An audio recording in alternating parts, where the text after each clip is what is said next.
बाबा यांच्या यात्रा उत्सवाच्या निमित्ताने या आपल्या गावामध्ये या पवित्र आणि पावन भूमीमध्ये संपन्न होत असलेला हा उत्सव आणि या उत्सवातील आजची 4थ्या दिवसाची कीर्तन रूपी सेवा तुम्हा सर्व गावकरी मंडळीच्या प्रेमास्तव, सर्व भजनी मंडळीच्या प्रेमास्तव माझ्याकडे प्राप्त झालेली आहे आणि त्यामुळे तुम्हा सर्वांच्या आणि श्री संत बाळोजी बाबा यांच्या दर्शनाचा हा योग आहे. विठ्ठला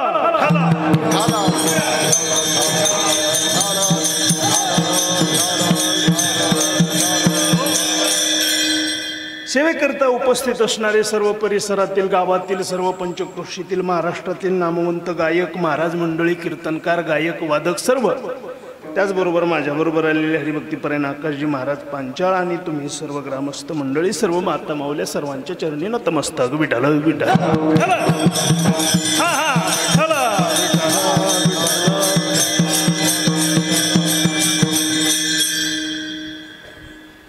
दरबार संतांचा आहे आणि म्हणूनच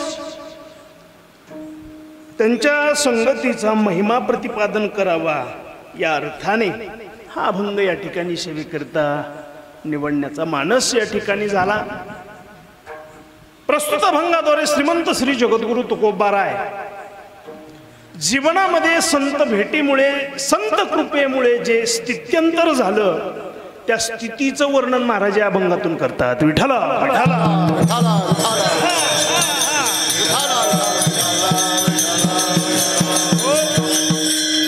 मनुष्याचं जीवन हे स्थित्यंतर प्रिय आहे. मनुष्याचं जीवन हे स्थित्यंतर प्रिय आहे. प्रत्येकाला जीवनामध्ये बदल हा हवा असतो, परंतु मनुष्याच्या जीवनातील बदल हा एक ऊर्ध्वगामी असतो आणि दुसरा अधोगामी असतो.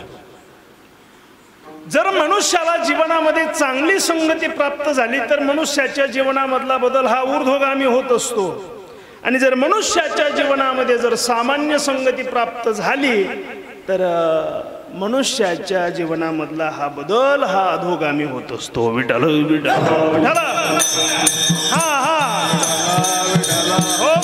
आणि म्हणून जीवनामध्ये संगती खूप महत्वाची असते. मनुष्याचं जीवन हे स्थित्यंतर प्रिय आहे. बदल हा प्रत्येकाला आवडत असतो. बघा, माणसाने जर बऱ्याच दिवसापासून एखादा सदरा अंगावर वापरला तर काही दिवसाने तो सदरा काय वाटतो? बदलावा, आहे की नाही? बदलावा वाटतो. बऱ्याच दिवसाने एखादा बूट, एखादी चप्पल जर आपण आपल्या पायामध्ये घालत असू आणि ती जर खराब होत आली तर काय वाटतं? ती चप्पल किंवा तो बूट बदलावा, आहे की नाही? जर एका घरामध्ये आपण बऱ्याच वर्षापासून राहत असलो आणि ते जर घर जरा जुनं झालं तर आपल्याला ते घर काय वाटतं? संसार करून करून बायको जर रोजच भांडायला लागली, काही मनात आणू नका. आपल्याला असं वाटलं पाहिजे की तिच्या स्वभावात बदल व्हावा. स्वभावात म्हणतो एक मिळाना दुसरीचा कुठं विचार करता. विठ्ठल.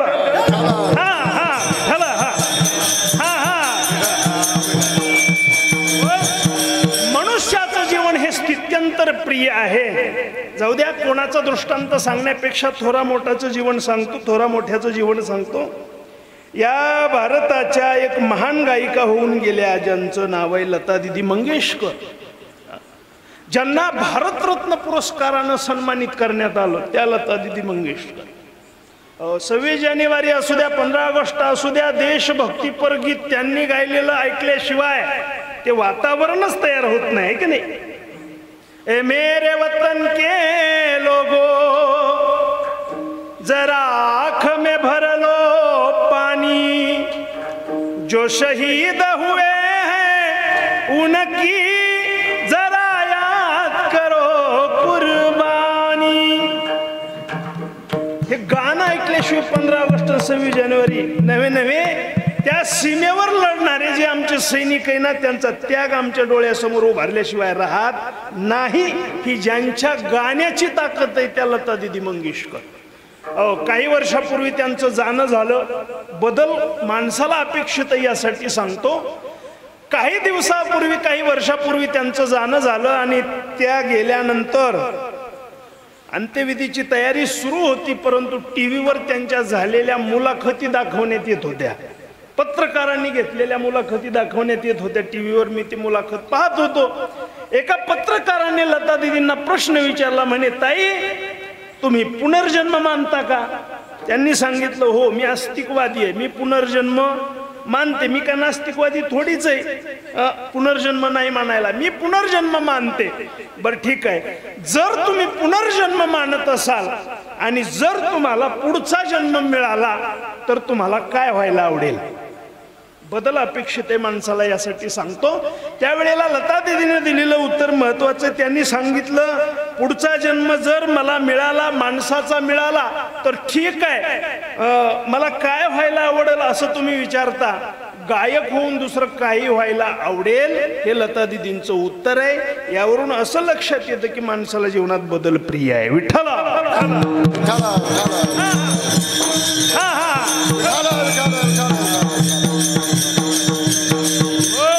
मृदंगाचार्य असले तर कीर्तनकार व्हावं वाटतं, गायनाचार्य असले तर कीर्तनकार व्हावं वाटतं, वारकरी असले तर कीर्तनकार व्हावं वाटतं.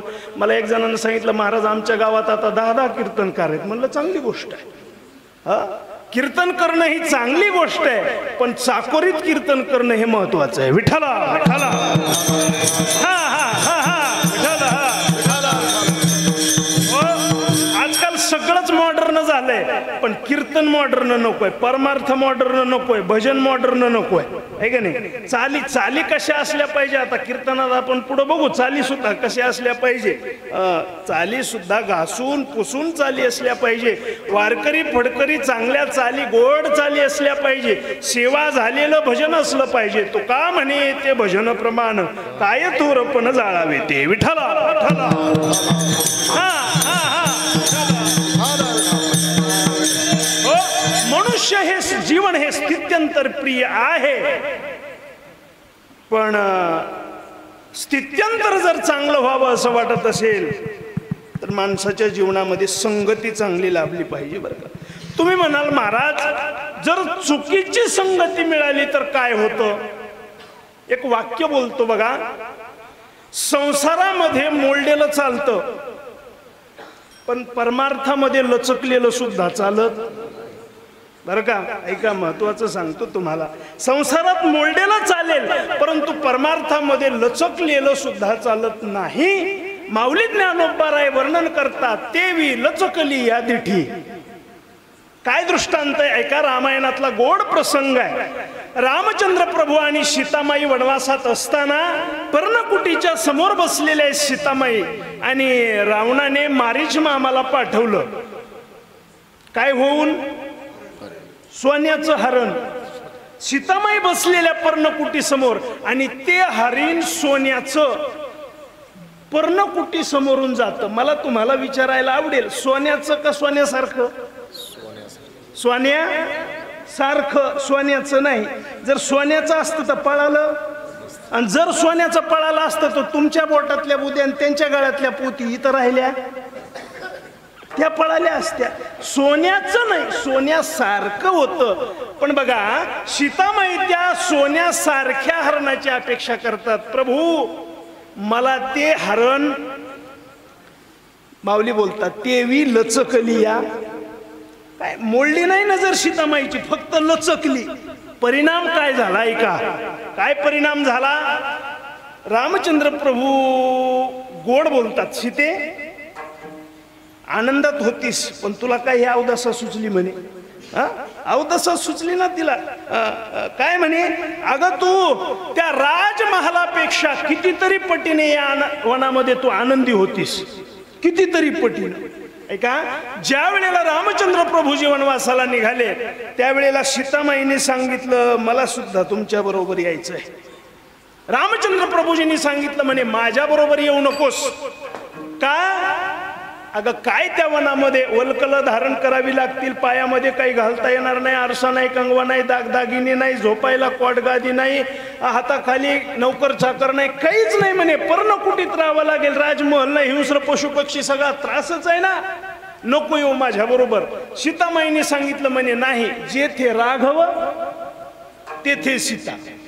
निरोप कसला माझा घेता हो, जेथे राघव तेथे सीता, ज्या मार्गी मी चरण चालती,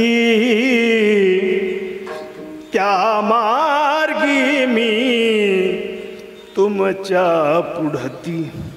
वनवासाची मला न भीती, संगे आपण मागे विधाता हो. जेथे राघव तेथे सीता. मी तुमच्याच बरोबर येणार. सर्वस्वाचा त्याग केला आणि सीतामाई कोणाबरोबर? रामचंद्र प्रभूजी बरोबर वनवासात आल्या. काय पतिव्रता असावी. पतिव्रता पाहायची असेल तर सीतामाईचं जीवन पाहावं. बंधू प्रेम पाहायचं असेल तर लक्ष्मणजी आणि भरतजींचं जीवन पाहावं. मातृप्रेम पाहायचं असेल तर कौशल्या मातेचं प्रेम पाहावं. आता मला काही रामायण इथं सांगायचं नाही, पण खरंच एक आदर्श कुटुंब काय असावं हे जर पाहायचं असेल तर रामायण पाहिलं पाहिजे बरं का. रामायण पाहिलं पाहिजे. ऐका ऐका, एका वाक्यात सांगतो, आपल्या घराचं मंदिर व्हावं असं वाटत असेल ना तर आपण रामायण पाहिलं पाहिजे. अरे ये जरूरी नहीं कि हम हर दिन मंदिर में जाए, ये जरूरी नहीं कि हम हर दिन मंदिर में जाए, लेकिन हम जहाँ जाए वहाँ मंदिर बन जाना चाहिए, वहाँ मंदिर बन जाना चाहिए. असे आपले विचार आणि जीवन असलं पाहिजे. विठ्ठल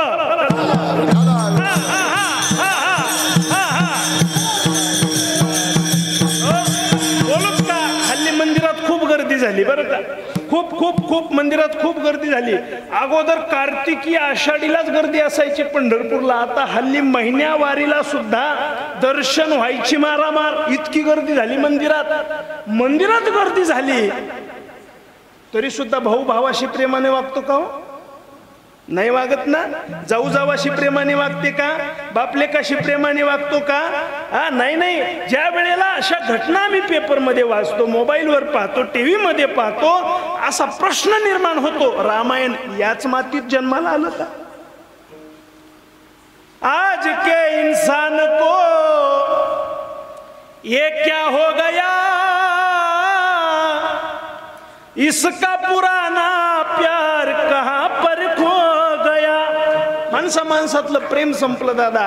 असू द्या, एक आदर्श जीवन आम्हाला रामायण देतो. विठ्ठल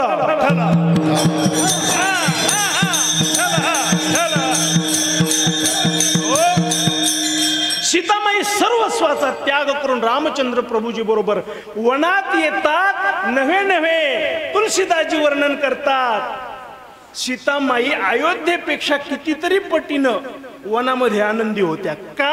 त्याचं कारण माऊली ज्ञानोबा राय सांगतात. तैसा हृदयामध्ये मी रामू, असता सर्व सुखाचा आरामू. का आनंदी आहे सीतामाई? तैसा हृदयामध्ये मी, चित्तामध्ये राम आहे म्हणून सीतामाई कित्येक पटीनं आनंदी आहेत वनामध्ये सुद्धा. पण आता दुःखी होणार आहेत का? परिभ्रांताशी कामू, परिभ्रांताशी कामू. विषयावरी मनामध्ये विषय उत्पन्न झाले, मनामध्ये काम उत्पन्न झाला, मनामध्ये अपेक्षा उत्पन्न झाली आणि त्या सोन्याच्या हरणाची अपेक्षा केली. म्हणून आनंदी असणारी सीतामाई सुद्धा नजर लचकली.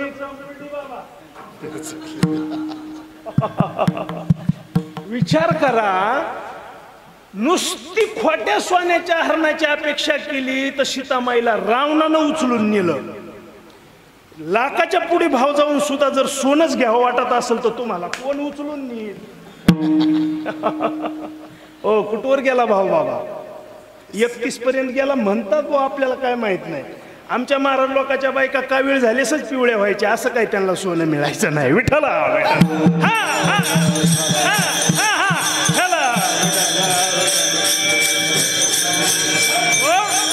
सीतामाईने अपेक्षा केली सोन्यासारखे दिसणाऱ्या हरणाची.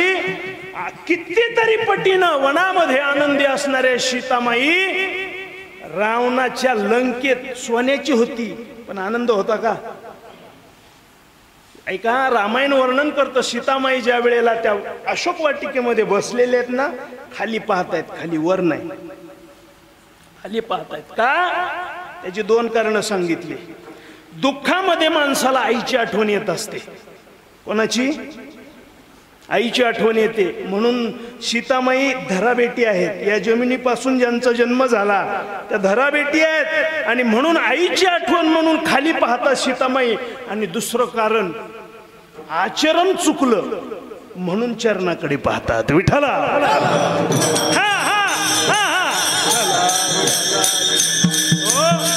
आचरण चुकलं म्हणून चरणाकडे पाहावं लागतं. नजर लचकली का मोलडी, तेवी लचकली या दिठी. मी बोलून गेलो, परमार्थामध्ये लचकलेलं सुद्धा चालत नाही. इतकी हानी सोसावी लागते, परिणाम संगती. विठ्ठल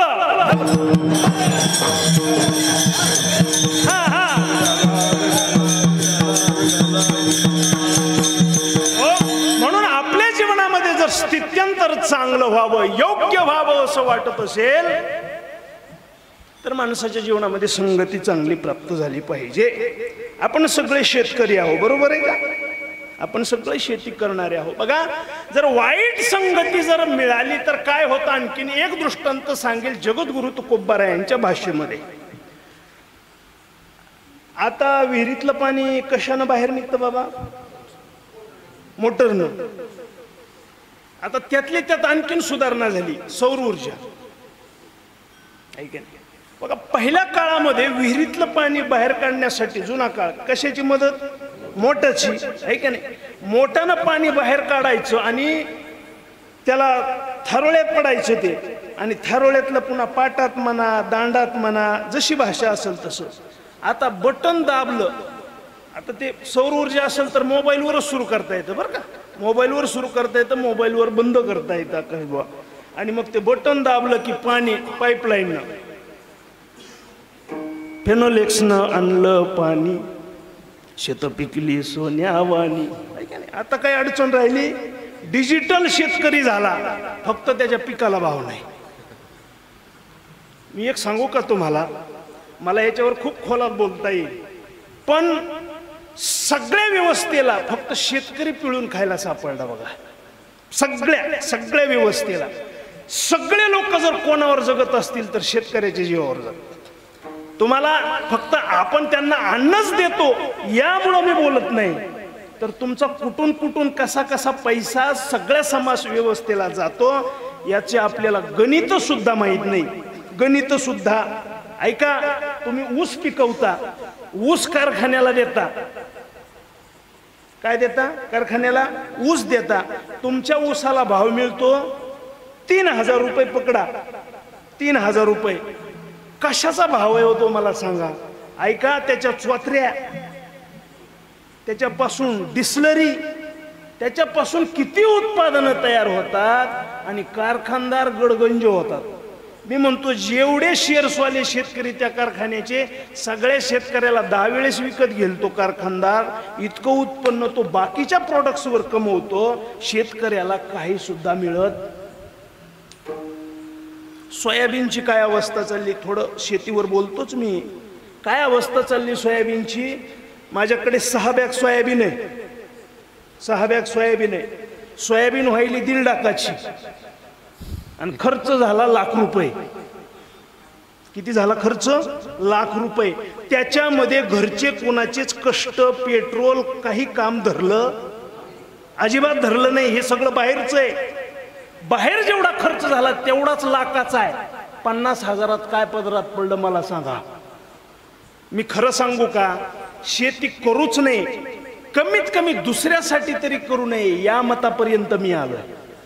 स्वतः पुरतं कमवा, स्वतः पुरतंच मिळवा आणि स्वतः पुरतं खा. उद्योगधंद्यामध्ये उतरा, व्यवसायात उतरा, नोकरीसाठी प्रयत्न करा.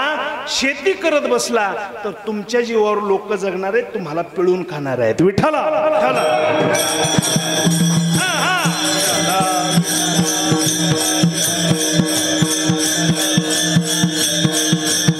शेतकऱ्याचं जीवन वाईट आहे. असो, किती जरी प्रगती आपल्याला दिसत असली त्याचा काही उपयोग नाही. पाठीमाग एक काळ असा आला होता, थोडं मी चिंतनापासून लांब जातो, पण शेतकरी आणि नोकरदार यांच्यातली दरी कमी झाली होती. कमी झाली होती, शेतकऱ्याची उत्पन्न चांगली होती आणि नोकरदाराचे पगार थोडे लेवलमध्ये आले होते. पण पुन्हा त्यांना जे वेतन आयोग लागू झाले त्यांच्या ज्या पगारा लाखावर गेल्या आणि शेतकऱ्याचा सोयाबीनचा भाव 10 वर्ष झालं 3,500 आणि 4,000च आहे. त्याच्यात काही बदल व्हायला तयार नाही. शेती गरजेची आहे, शेती विकू नये. इंदोरीकर महाराजाच्या मताप्रमाणे मीही त्याच मताचा आहे, विकू नये. पण करता आली टेक्निकलनं, चांगल्या पद्धतीनं, जुन्या पद्धतीनं. आणि हा समाज सगळा शेतकऱ्यांना पिळून खायला बसला आहे. विठ्ठल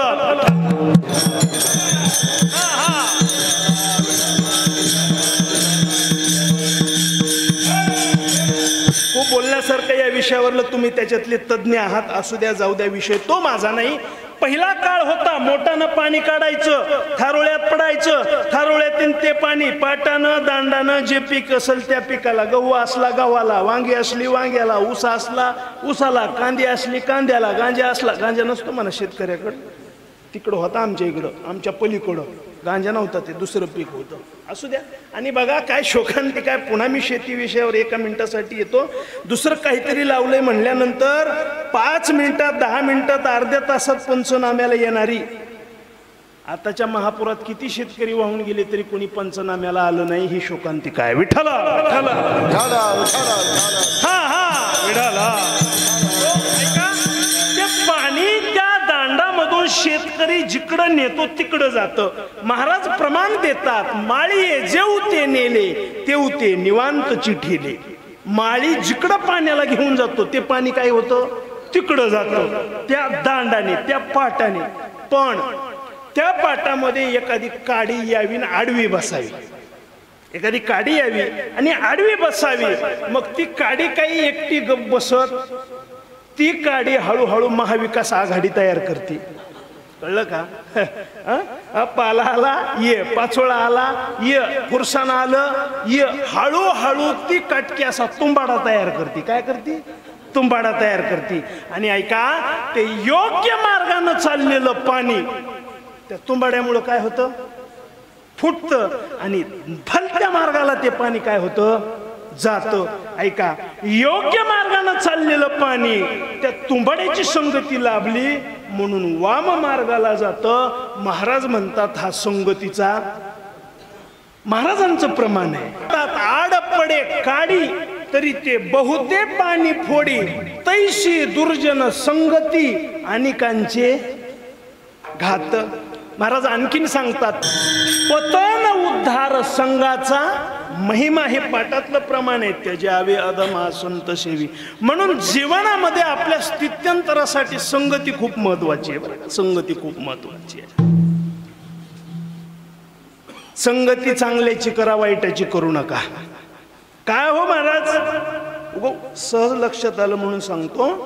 दुर्जनाची संगती का करू नये, तर त्याचं कारण असं सांगितलं. बघा, एखाद्या वेळेला सापाची संगती परवडली, एखाद्या वेळेला इचेची संगती परवडली, पण दुर्जनाची. शास्त्र असं सांगतं, सर्पोदंशती कालेन दुर्जनस्तु पदे पदे. बर का, साप तुम्हाला पाय पडला तरच चावल, उगत चावत नाही. पाय पडला तरच चावल. इचू तुम्ही धक्का लावला, पण दुर्जन आज कुणाचं वाटुळं करू, मी म्हणतो ही भीष्म प्रतिज्ञा करूनच घराच्या बाहेर पडत असेल. म्हणून दुर्जन असतो पदे पदे. पावला पावलाला वाईट माणसं आपलं वाईट करत असतात, म्हणून वाईटाच्या नादाला लागायचं. गल्ली बदला, गाव बदला, तालुका बदला, जिल्हा बदला, पण वाईटाची संगती करू. ऐका, या समाजामध्ये 3 वर्ग सांगितले महाराजांनी. एक वर्ग असा आहे या समाजामध्ये ज्यांची संगती कधीच घडू नये. दुसरा वर्ग या समाजामध्ये असा आहे ज्यांची संगती कधी कधी घडावी. आणि एक वर्ग असा आहे या समाजामध्ये ज्यांची संगती सतत घडली पाहिजे. 3 वर्गाचं थोडं थोडं चिंतन. विठ्ठल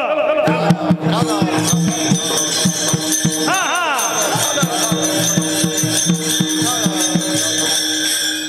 वर्ग असा आहे ज्यांची संगती महाराज म्हणतात कधीच घडू नये, कधीच. कोण आहेत असे महाराज? महाराजांनी त्याच्यासाठी एक अभंगच खर्च केला. शब्दा नाही धीर, ज्याची बुद्धी नाही स्थिर. महाराज म्हणतात त्याचे दर्शन न व्हावे, शव असता तो जीवे. महाराज कोणाचं दर्शन नको तुम्हाला, कोणाची भेट नको. महाराज म्हणतात शब्दा नाही धीर, जो आपल्या शब्दावर कायम राहत नाही त्याची भेट जिंदगीत जीवनात कोण असतात असे. ऐका, एका गावामध्ये एका मंदिराचं काम सुरू होतं, पण बरेच वर्ष झालं काम काही पूर्णत्वाला जात नव्हतं. कशी असतात ही माणसं? मग काय करावं? गावामध्ये एक कमिटी निर्माण झाली आणि त्या कमिटीने विचार केला काय करावं गडे, गावातलं मंदिर आहे, बऱ्याच वर्षापासून मंदिराचं काम काही पूर्णत्वाला जात नाही, मंदिर पूर्ण व्हायला पाहिजे, काय करावं? एकाने विचार मांडला की आपल्या गावामध्ये एक महाराज आहेत, महात्मा आहे, साधू आहे, त्यांच्याकडे चला, त्यांना आपण बोलवू, सर्व गावकरी मंडळीला बोलू आणि महाराजांनी दान पुण्याचं महत्व सांगितल्यानंतर लोकाला पटल आणि लोक दान देतील, पैसा देतील आणि मंदिराचं काम पूर्ण होईल. सगळ्यांना तो विचार पटला. कडे गेले, म्हणले महाराज आपल्या मंदिराचं काम काही पूर्ण होत नाही, तुम्ही चला गावकऱ्यांना काय उपदेश करा. शब्दा नाही धीर. महाराज म्हणले ठीक आहे. महाराज आले, सगळ्या गावकरी मंडळीला बोलवलं. महाराज वर स्टेजवर बसले, सगळे गावकरी मंडळी पुढे बसले आणि मग महाराजांनी सगळ्या गावाला दान धर्माचं महत्व पटवून सांगितलं. हस्तो पवित्रो यदि दान पुण्यम, पादो पवित्रो यदि तीर्थयात्रा, मुख पवित्रो यदि नाम घोषो, हृदय पवित्रो यदि नाम निष्ठा. बाबा हो, आपलं जर मुख पवित्र व्हावं असं वाटत असेल तर तोंडानं देवाचं नाव, जर आपलं हृदय पवित्र व्हावं असं वाटत असेल तर त्या भगवान परमात्म्याचं चिंतन करा. जर तुमचे पाय पवित्र व्हावे असं वाटत असेल तर पायानं पाऊले चालती हातभट्टीची वाट. नाही चुकलं का? एका कीर्तनात मी एक गीत म्हटलं, खूप छान म्हटलं. काही गीतं खूप सुंदर होती बघा जुनी. आता मॉडर्न गाणी आली सगळी, ते काय ऐकायला बरी वाटत नाही. फिरत्याचा काळ वरती देशी मातीला आकार, विठ्ठला तू वेडा कुंभार, विठ्ठला तू वेडा कुंभार. घटाघटांचे रूप आगळे, प्रत्येकाचे दैव वेगळे, तुझ्या विना ते कोणा नकळे, मुखी कुणाच्या पडते लोणी, कुणामुखी अंगार,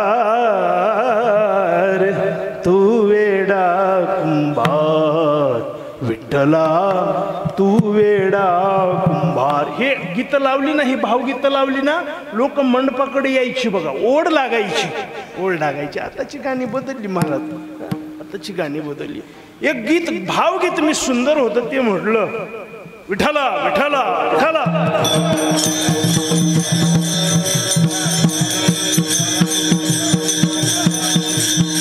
खरा तो एकची धर्म, जगाचे बांध कोरावे.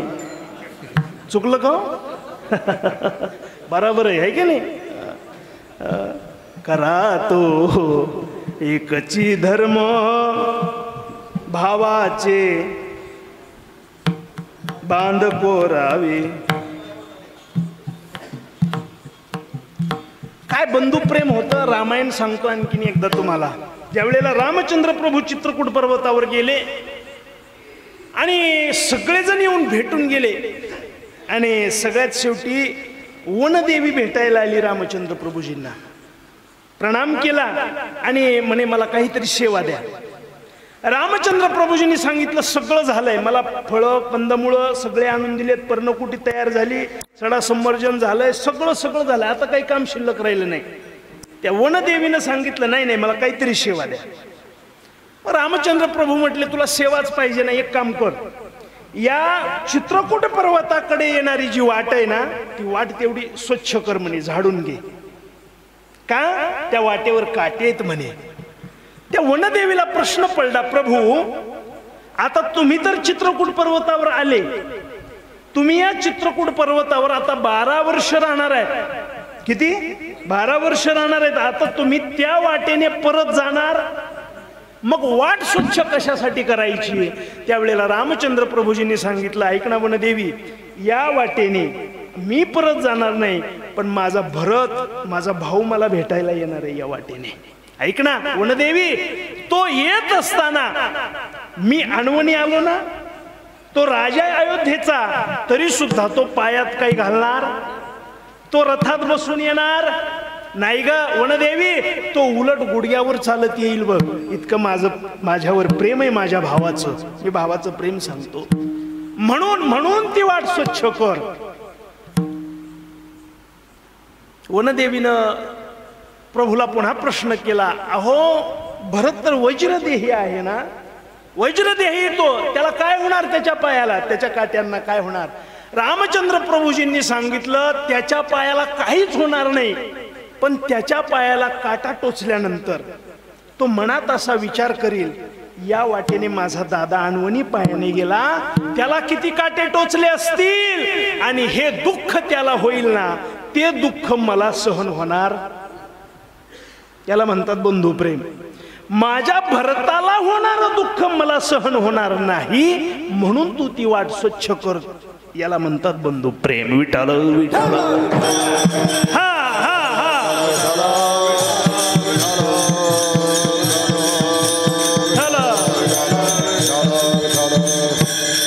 कशासाठी सांगत होतो? महाराजांनी दान पुण्याचं महत्व सांगितलं, गावकऱ्याला पटलं, आणि मंदिर कामासाठी मग सगळ्यांनी देणगी द्यायला सुरुवात. शब्दा नाही धीर. कोणाचं दर्शन नको म्हणतात महाराज, लोकांनी देणगी द्यायला सुरू केली. सका पाटील 11,000, तुका पाटील 20,000, प्रकाशराव 50,000. लोकांनी टाळ्या वाजवायच्या, वा वा वा, काय 21,000, काय 11,000, 51, काय म्हणले, आता मंदिरच होत आहे आपलं, अडचणच नाही काय. आणि मग हे सगळं चाललेलं बघून स्टेजवर एक जण बसलेला उठला आणि महाराजाच्या काना जाऊन म्हणला, महाराज माझ्याकडून 1,11,000, फक्त एक काम करा म्हणला, माझं नाव सांगू, निनावी म्हणला, माझ्याकडून 1,11,000. मी कशासाठी सांगतो? शब्दा नाही धीर. कोणाची भेट नको म्हणतात महाराज.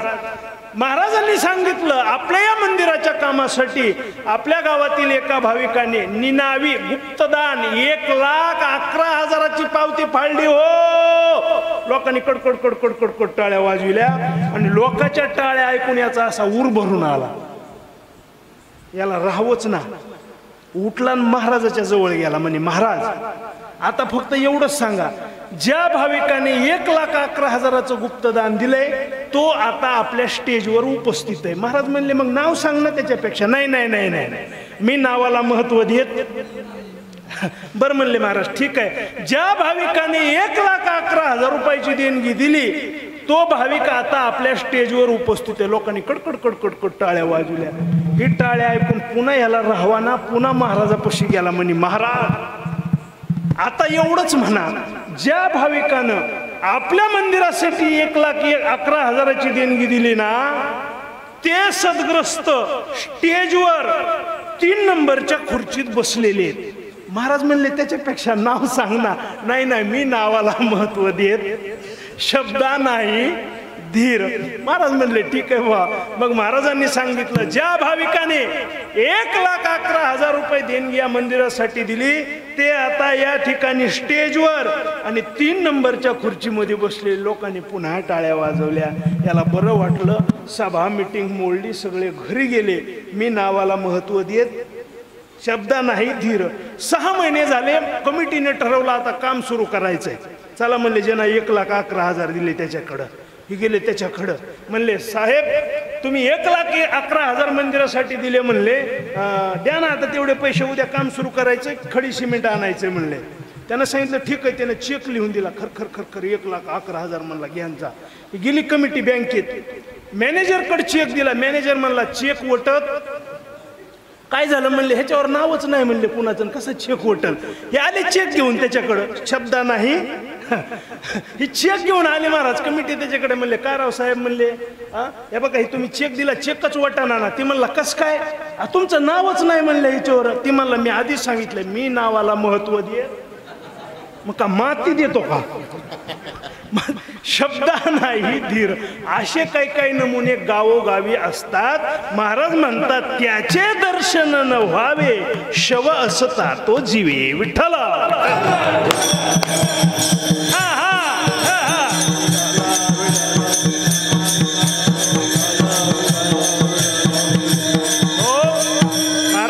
अशांची आम्हाला संगती नको, अशांचं दर्शन नको. दुसरा वर्ग असा आहे या समाजामध्ये, त्यांचं दर्शन त्यांची संगती कधी कधी व्हावी. कोण आहेत असे, परिवार आणि सगळे सोयरे. यांचं दर्शन यांची संगती कधी कधी व्हावी, कामापुरती व्हावी. नाथ महाराज चिरंजीव पद गोड सांगतात, स्वस्त्री सही कार्यापुरते बोलावे स्पर्शावे निरुते. घरच्याची भेट कामापुरती, जास्त संगती नको. दुसरा वर्ग आहे. परंतु तिसरा वर्ग असा या समाजामध्ये आहे, महाराज म्हणतात त्यांची भेट सदा सदा झाली पाहिजे, आणि तो वर्ग आहे संतांचा. महाराज म्हणतात त्यांची संगती जीवनात सदा घडली पाहिजे. विठ्ठल विठ्ठल.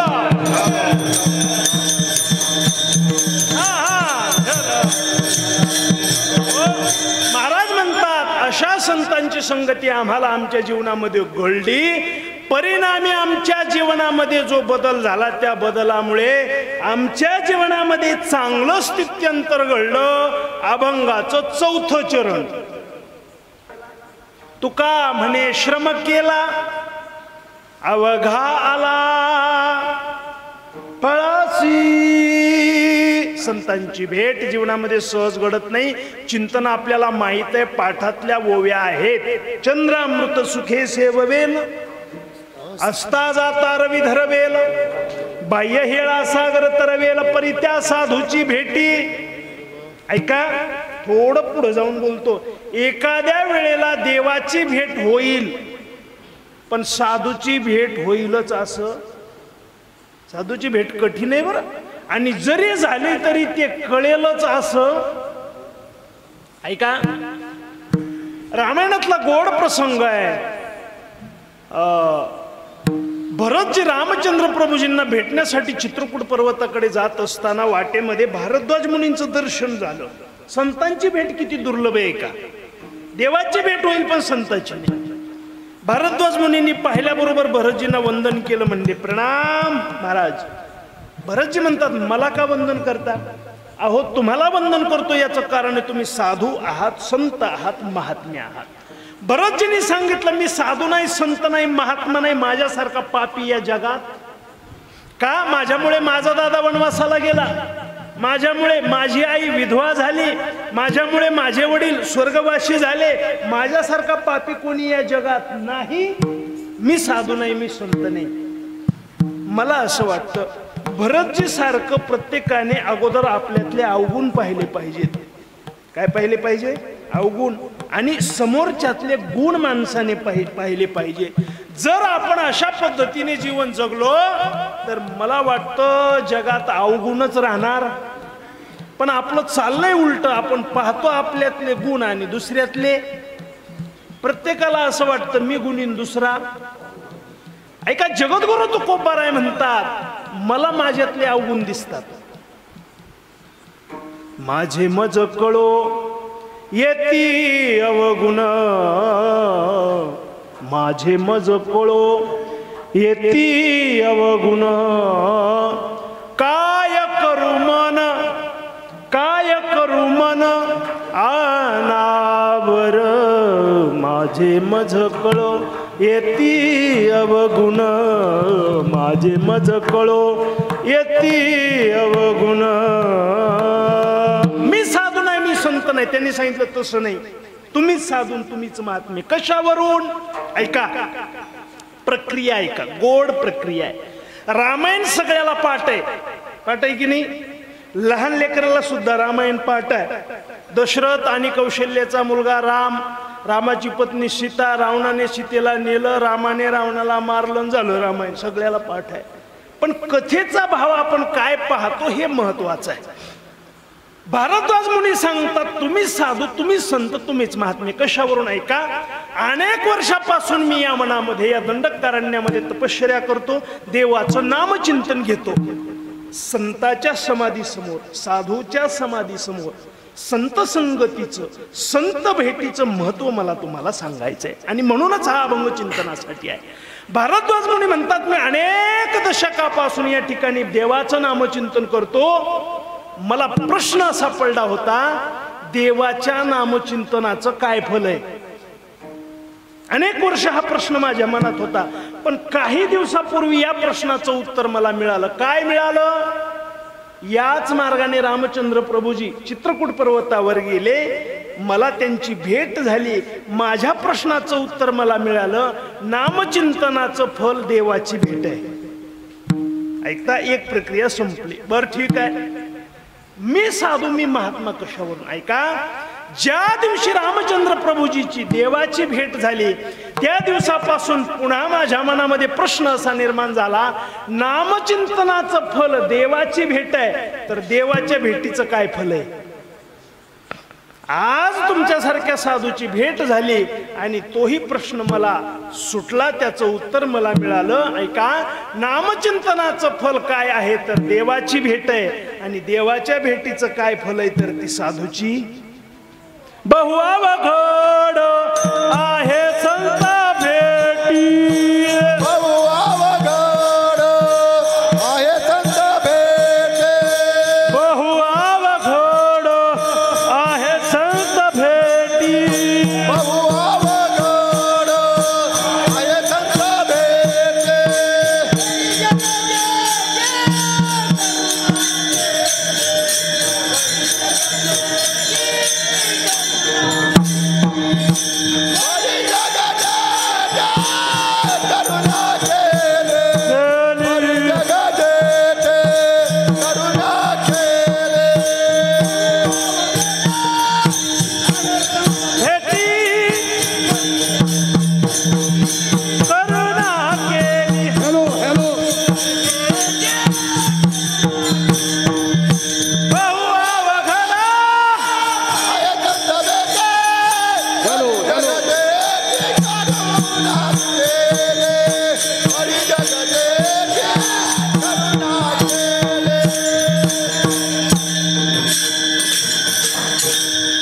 साधूची भेट कठीण आहे, पण ती सुद्धा होईल, पण देवाची कृपा झाल्यानंतर. आता दुसरा मुद्दा, तुम्हाला आम्हाला सुद्धा साधूची, संतांची भेट व्हावी वाटते. महाराज सांगा ना, तुम्ही कोणत्या मार्गाने गेले म्हणून तुम्हाला संतांची भेट झाली? आम्हाला सुद्धा त्यांची भेट व्हावी असं वाटतं. सांगा काय मार्ग आहे नेमका? महाराज सांगतात, तिळ तिळ पुण्य साचा पडे, तरी हे बहुता जन्मी जोडे, नाम तुझे वाचिष्या तुडे, आणि मग समागम घडे. संतांची भेट कधी होईल? तिळ तिळ पुण्य, हळूहळू पुण्य जमा करावं. संतांची भेट कधी होईल? हळूहळू. पैसा, पैसा नाही, पुण्य. बर, किती पैसा मिळविल्यानंतर पोट भरल माणसाचं? किती? समाधान, समाधान कुठं मिळतं? मला एकाने प्रश्न विचारला, महाराज आनंद कुठं आहे, समाधान कुठं आहे? मी सांगितलं, आनंद किंवा समाधान हे वृत्तीवर अवलंबून आहे. कशावर? वृत्तीवर.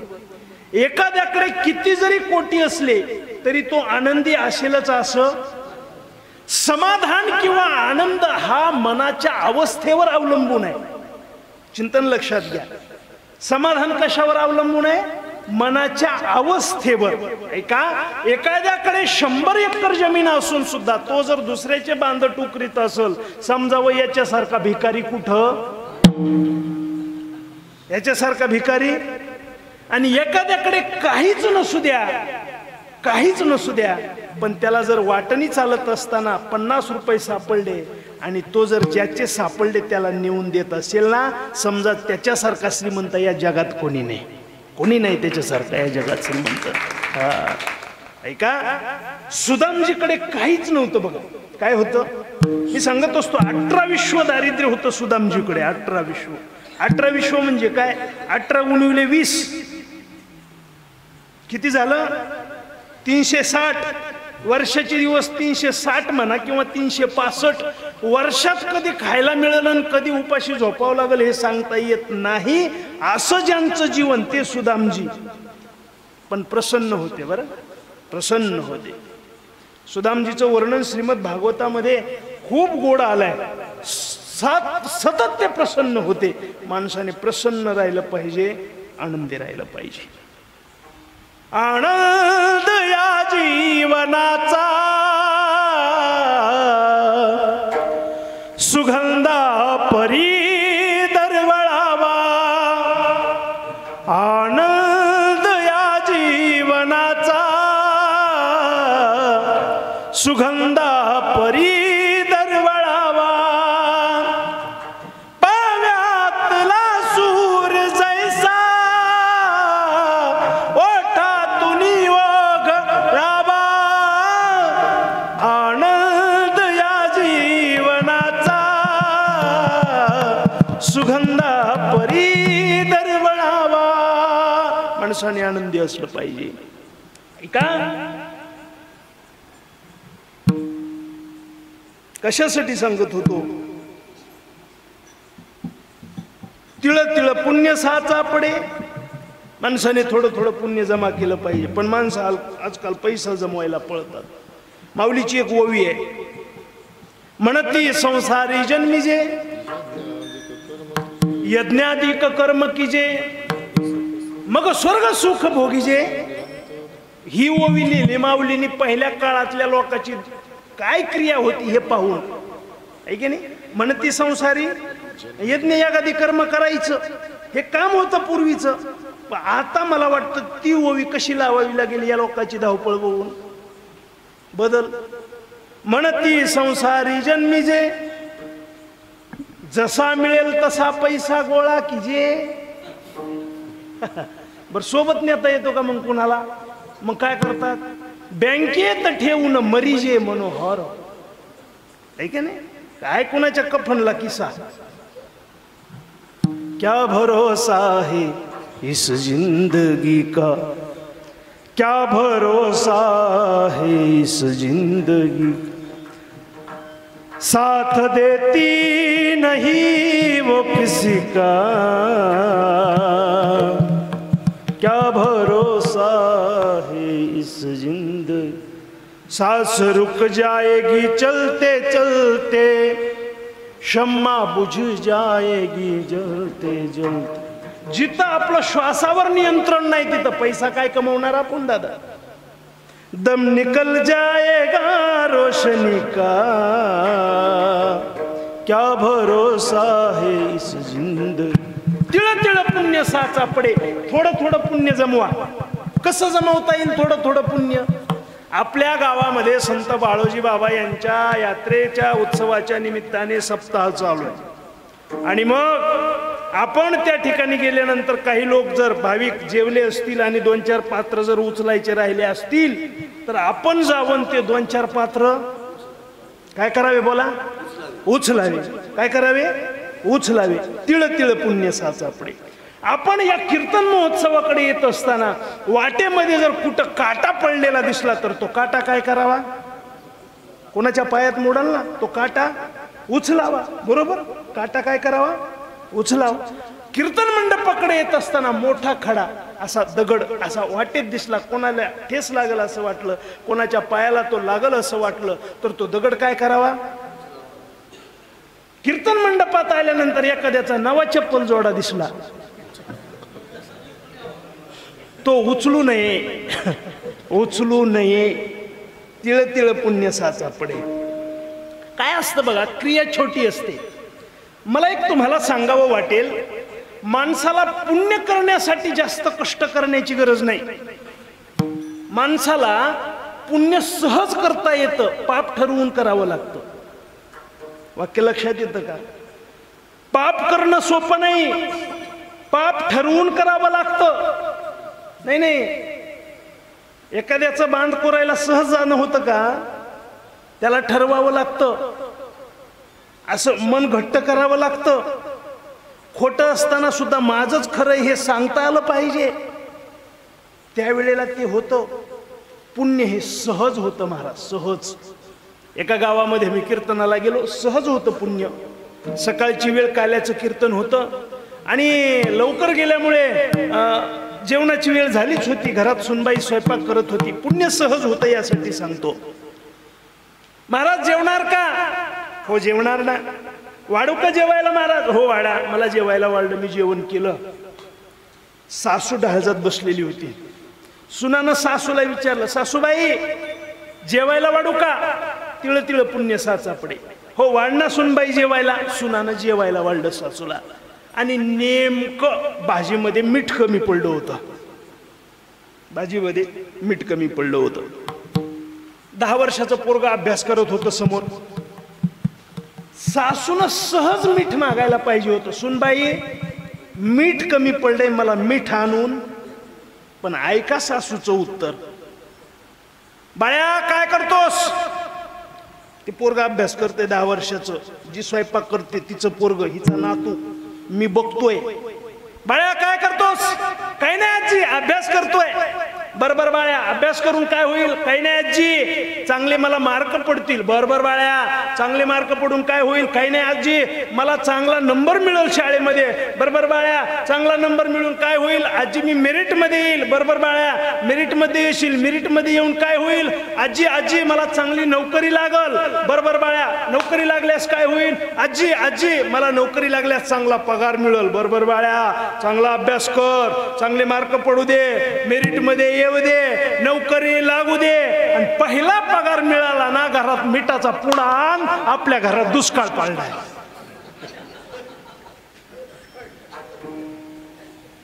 होईल का पुण्य? मला एका म्हातारीने प्रश्न विचारला, म्हणे महाराज सून लई त्रास देते, असल्या खोडीची. तिळ तिळ पुण्य साचा पडे. महाराज ऐका, पाप हे ठरवून करावं लागतं, पुण्य सहज होतं. पुण्य सहज होतं. पुण्य करण्यासाठी सायास करण्याची गरज नाही.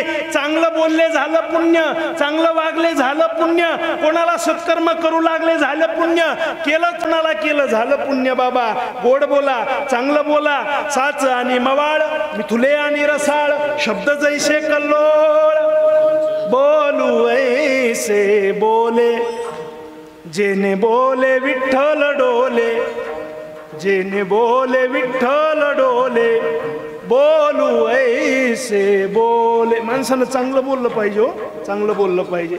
एका डॉक्टरकडे नवरा बायको गेले. नवरा बायको गेले आणि डॉक्टरनं त्या मालकाला तपासलं.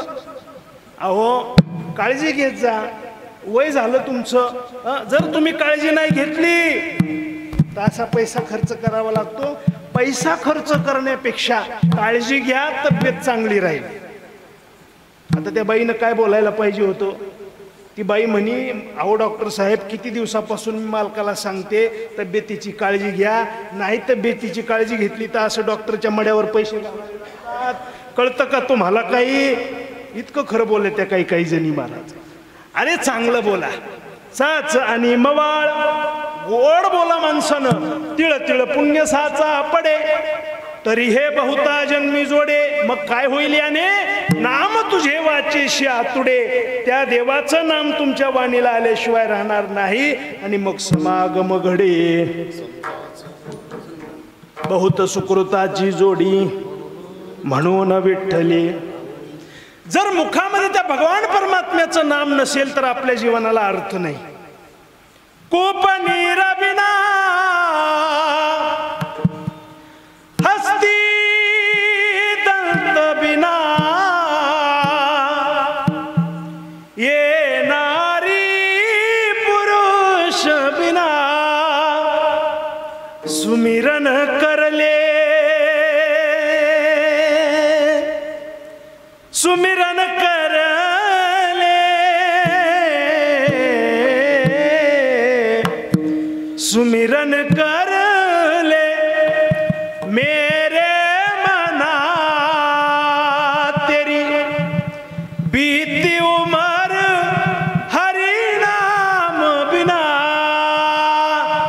नामचिंतनाशिवाय तुमचं जीवन गेलं तर त्या जीवनाला अर्थ नाही. म्हणून त्या देवाचं नामचिंतन करावं. महाराज कोणत्या देवाचं? विठोबार जय विठोबार गुमाई, जय विठोबार गुमाई, जय विठोबार गुमाई, विठोबार गुमाई.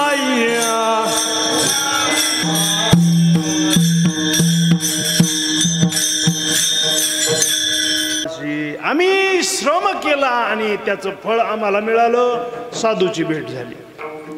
जगद्गुरु तुकोबारायांनी श्रम केला, काय फळ मिळालं? साधूची भेट. तुम्ही आम्ही सुद्धा श्रम करतो, काय फळ मिळतं? संतांचा श्रम हा परमार्थातला आहे आणि तुमचा आमचा श्रम हा संसारातला आहे. आता ऐका दोन्हीची फळं. संसारामध्ये श्रम केल्यानंतर फळ मिळतं पश्चाताप. संसारामध्ये श्रम केल्यानंतर फळ मिळतं पश्चाताप. आणि परमार्थामध्ये श्रम केल्यानंतर फळ मिळतं प्रसाद. पश्चाताप आणि प्रसाद. बघा, तुम्ही आम्ही संसार करतो, शेवटी प्रसाद मिळतो का पश्चाताप? पश्चाताप. ज्या मुलाला लहानाचं मोठं केलं, कणाकणानं वाढवलं, आई आपल्या लेकरासाठी काय देते हो? आता हे सांगायला मला वेळ नाही, पण आपलं सर्वस्व, शेवटचं बोलू का, आपला प्राण प्राण देते बाळाला, जीव. आपण खाल्लेलं अन्न त्याचं रक्त लेकराला मिळतो, त्याचं रक्त लेकराला मिळतं. आईनं घेतलेला श्वास हा लेकरासाठी उपयोगी येतो. आई श्वास देते लेकराला. आणि हे सगळं देऊन सुद्धा एक दिवस असा येतो, ते पोटचं पोर म्हणतं बापाला, तुम्ही माझ्यासाठी काय केलं? काय म्हणतं? तुम्ही माझ्यासाठी काय केलं? माझं काय चुकलं? तुम्ही काय केलं आमच्यासाठी? मग याला प्रसाद म्हणावा का पश्चाताप म्हणावा? आता इथं लग्न झालेले किती जण आहेत? हात वर करा बरं. ढोराळ्यात इतके ब्रह्मचारी, इतके तर पंढरपुरात आणि आळंदीत बी नाहीत बुवा. ऐका, सगळेचे लग्न झालेत पण हात वर करायची सुद्धा हिंमत राहिली. इतका पश्चाताप आहे,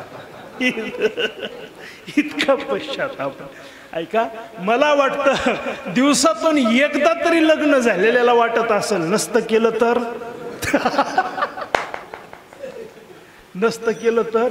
मी म्हणतो काही काहीच जिंदगी अशी आहे, काही काहीच जीवन असं आहे, दिवसातून एकदा नाही चारदा वाटत असेल, नसतं केलं तर. नाही, उगा मनाची मला नका सांगू, मनाची मनाला गाठ बांधा. हा संसार आहे, संसारात पश्चाताप आहे. पण परमार्थ केला जगद्गुरु तुकोबारायांनी आणि प्रसाद मिळाला. ईश्वर